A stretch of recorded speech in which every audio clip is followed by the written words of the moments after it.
Let's say China.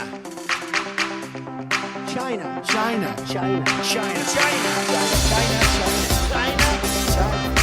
There are no storm neighbors, and you can actually see Russia from land here in Alaska. You go over to China.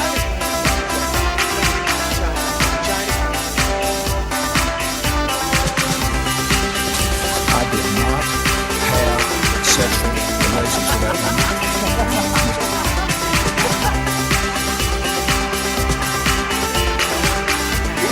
Trump's face, tweeting out insults to Angela Merkel. What's he doing? Ladies and gentlemen, please welcome your host. Yes, hello, and welcome. I am James Andrews, and you are listening to So This Happened, the only news you need if you have listened to Taylor Swift's new single. It's Friday, the 25th of August, 2017, and today, Taylor Swift released her new single. Now, you may think, because of my preoccupation with her bottom last week, that I am obsessed with Taylor Swift. That is not so, but today she did release her new single called Look What You Made Me Do, which borrows fairly heavily from I'm Too Sexy by Right Said Fred, but don't worry, they did get writing credits on this. Right Said Fred and Taylor Swift, a sentence I never thought I would ever say. Anyway, the single has been getting pretty much universally panned by everybody on social media. It seems that people just don't like it. For instance, one person tweeted, "Remix the same 3 beats and 4 lines of lyrics? It took you 3 years to do this?" Another tweet read, "Taylor Swift's new single, Look What You Made Me Do, gets a thumb down from me. She's very talented and can do much better." And you'll notice, it wasn't a 2 thumbs down, it was just 1 thumb down. It's not great, but the tweets just kept coming. Another one read, "Look What You Made Me Do sucks so badly, it's practically the definition of underwhelming." Another person wrote, "I'm just hoping Look What You Made Me Do isn't indicative of the rest of Taylor's new album, BC, It Sucks." And that one I find interesting because they were able to spell out the word indicative, but when it came to because, fuck it, I don't know about that, BC, that'll do. Let's see, one more here. "Look What You Made Me Do is so cringeworthy. Sorry Taylor, this sucks so bad." And the last one I'm going to read simply reads, "Taylor Swift's new song is a bad song. Now I need to listen to something good before I can sleep. Look what you made me do, Taylor. Ha, get it?" Oh, God bless you, social media. You have damned Taylor Swift already. And I listened to the song twice. And, well, I'll be honest, I've not really been a fan of much of Taylor Swift's music. There was 1 or 2 catchy ones there. This new one's sort of, I don't know, it just sounds like pop music. Does that make me sound old? Does that sound like I sound like my dad a little bit now, don't I? I'm going, I don't know, it just sounds like everything else that's on the radio, James. It's, what is this? What is this nonsense? What is this? What? My dad doesn't sound like that at all. He probably likes this song, to be honest. I bet he does. I bet you money that my dad likes the new Taylor Swift song. I'll find out. I'll let you know on Monday, but I'm pretty sure he probably does. And you can do one favour for me. If you think the superb royalty-free music that I've been playing in the background of this segment on Taylor Swift is better than Taylor Swift's song, let me know on Twitter. So This Happened. That'll be great.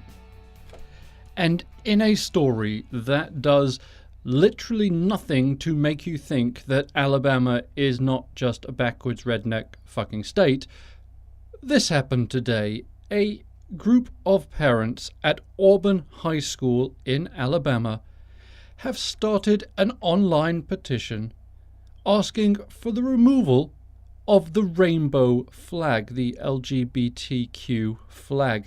And you can kind of see what happened here, can't you? These parents all got together and they were sitting around drinking their Bud Light, or their Miller Lite, whichever they prefer over their PBR maybe, I don't know, but they're sitting around drinking their cheap beer and going, God damn it, man, they made us take down a fucking Confederate flag. The Confederate flag was flying high until those queers came in, put that damn rainbow flag up, bucket man, we gotta get that thing going, we gotta get that down, a fucking flag, rainbow flag, get it fucking down.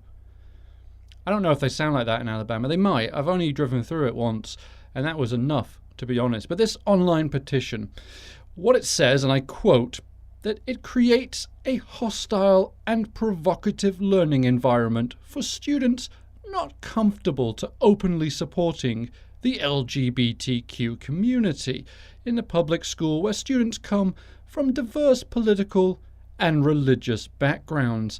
The petition currently has 810 signatures, and it continues, I quote, consider the uproar and chaos that would ensue were a teacher to hang, for example, a Confederate, Christian, or a heterosexual flag in their classroom. And I love that, because if you know what a heterosexual flag is, let me know. Because I don't know. I mean, what is it? It's like a NASCAR flag or something, like a Jimmy Johnson. Is he a NASCAR guy? Is he? Yeah, Dale Earnhardt flag. That's probably a heterosexual flag. A heterosexual flag. That's quite hard to say, actually. Well, anyway, these people want this flag removed. Luckily, though, there is a counter petition which was put up to support the teacher's decision to display the rainbow flag, and that one currently has 6,700 signatures, so quite a lot more. So, unfortunately, rednecks, the rainbow flag is probably going to stay in the classroom. And we talked recently about how I believe Donald Trump's base is definitely starting to shrink. The rally he held in Phoenix the other day, while on television it looked absolutely massive, it's actually come out afterwards that the venue only held 4,200 people, according to the fire marshal. Well, Donald Trump tweeted out that there were over 15,000 people there. Someone also said, well, maybe there were, but 10,000 of them were protesters and 5,000 were watching you speak. But further proof that Donald Trump's base may be, while not necessarily abandoning him yet, they are definitely starting to question it. You'll remember the Stars of Duck Dynasty, which is a program about duck something. I don't know what it's about. I've never seen it. It's not really my cup of tea. But we do know that during the presidential elections, they were very big proponents of Donald Trump, and one of the chaps actually spoke at a rally. I don't know which one, because they all sort of look the same to me. But the mum of the show, Corey Robertson, was on CNN this morning, and she was asked about Charlottesville and what she thought about Donald Trump, and it's worth having a listen. I don't know. It was shocking and scary, the fact that it didn't feel like he was willing to call them out. You don't think there's a moral equivalency between the two sides? No, absolutely not. And I think that, I guess I tried to kind of give him the benefit of the doubt on what he meant to say.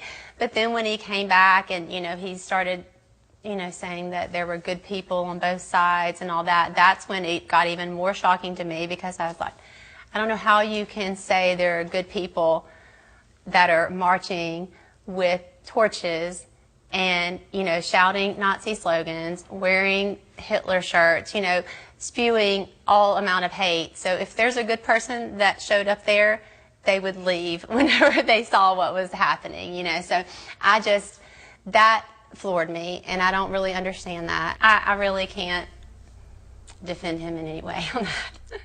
Oh, powerful words indeed, and hopefully the right people hear it, the people that need to hear it. That was awkward. Far too many hears. But the message is good, and if the right people listen to that and say, well, wait a second, she is one of us. She is a Trump supporter, she's a Republican, she's very conservative, and she is saying that she can't defend what he said. Maybe I should have a look at this and see what's there. And then maybe they'll say, what should the president have said? What were the words that he should have got across to the nation right there on Saturday when the whole thing went down? Well, one person decided to write the speech that Donald Trump should have given on Saturday, and that person was my favourite 1980s action hero, Arnold Schwarzenegger. The former governor of California made a video, put it online, and this is what he says the president should have said. I reject the support of white supremacists. The country that defeated Hitler's armies is no place for Nazi flags. The party of Lincoln won't stand with those who carry the battle flag of the failed Confederacy. Was that difficult? You see, I told you. Okay. And at the end there, when he was saying, "Is that difficult? I told you." He's talking to a little bobblehead of Donald Trump that was on the table, pretending to do the speech. So I love that. It's sort of like, that's his Trump Vader. I love that. Trump Vader's not been here for a long time, and I apologise for that. But I told you, and I told him, until he denounces Nazis on the air, the little fucker's not coming in. So I'm sorry if you miss him, but he's just not coming in. My show, my rules. And Donald Trump faces a difficult challenge coming up in the next few days. Hurricane Harvey, which is now a Category 3 storm, is on a collision course with Texas. It's expected to make landfall sometime this evening into tomorrow morning. And the governor of Texas has said that it's a very major disaster. Now, according to the National Weather Service, this could be the worst storm to hit the US in over 12 years. The National Hurricane Center has said that storm surges may bring life-threatening floods in and around Houston, which is a massively populated city. The storm is looking to bring 35 inches of rain. Winds that will reach 130 miles per hour and storm surges in the ocean of 12 feet. This thing's going to be absolutely massive. And if any of you are listening to this in Texas, near Houston, be safe this weekend. You know, you can replace things, you can't replace yourself. So get yourself out, get your kids out, and get your animals out. Take them with you, okay? And this storm isn't only going to affect Texas. The path of Harvey is going to take it right through the heart of Texas's oil refinery industry, and that's going to increase gas prices all around the US. In the southeast, already the price of gas has started going up because of what's projected to happen with this storm. So the president's response to this is going to be something that everybody is going to watch with great interest, because we've seen in the past Donald Trump is not always the best when sort of natural catastrophes happen. He's not really right there saying, "Oh my God, let me come down there. I'm going to fly down. I'll bring the wife and I'll bring the kids and we'll come down and just make sure everything's okay." He usually just starts tweeting about how he hates the Republicans. So it really is going to be interesting to watch how Donald Trump handles this, which is sort of the first big natural disaster that he's seen during his presidency. And flooding is going to be the big one with this. That amount of rain coming down on Texas, which apparently is already soaked because they've had so much rain over the summer, that an extra 35 inches are just going to be catastrophic. And our thoughts are with everybody in the path of the storm, and I hope everyone stays safe and good luck. Now, I know if this was in Florida, the liquor stores would be absolutely empty right now. I don't know if Texas is the same way. I don't know if that's sort of the mentality there. But in Florida, it's great. When there's a hurricane, the first thing that goes is the booze, then the beer, then the wine. The wine's always last because, wine's not great to drink when you're watching a hurricane. But liquor and beer go fast. And then bread goes, and then milk goes. It's always strange to me that milk goes, because if there's going to be a storm, your power's probably going to go out, and milk is going to go bad really quickly. But for some reason, everyone just buys gallons and gallons of milk. It makes no sense to me. Beer I get, liquor I get, wine I understand, bread, yeah, fair play. But milk, I don't know. Let me know if you know why, because I don't know why you'd take something that's going to go off if it can't be refrigerated. And you're going to lose your power, so you're not going to have refrigeration. So your milk is going to turn into nasty cream, which maybe someone likes, I don't know. Milky, milky. And on that rather creepy note there, we're going to end the show. For the day and for the week. It's been a great week. I've enjoyed it enormously. I hope you have as well.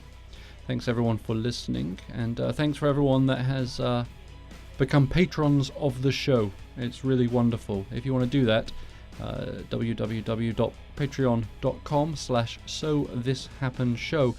Anything you give is always greatly appreciated, and if you want to continue this conversation, we can do so on Twitter at SoThisHappened, and don't forget to like and subscribe to the podcast on iTunes, Google Play, or anywhere you're listening to this on. And if you want to write a nice little review, I do love to read those. They make me smile. So everyone have an absolutely spectacular weekend. Everyone in Texas stay safe, and we will chat again on Monday.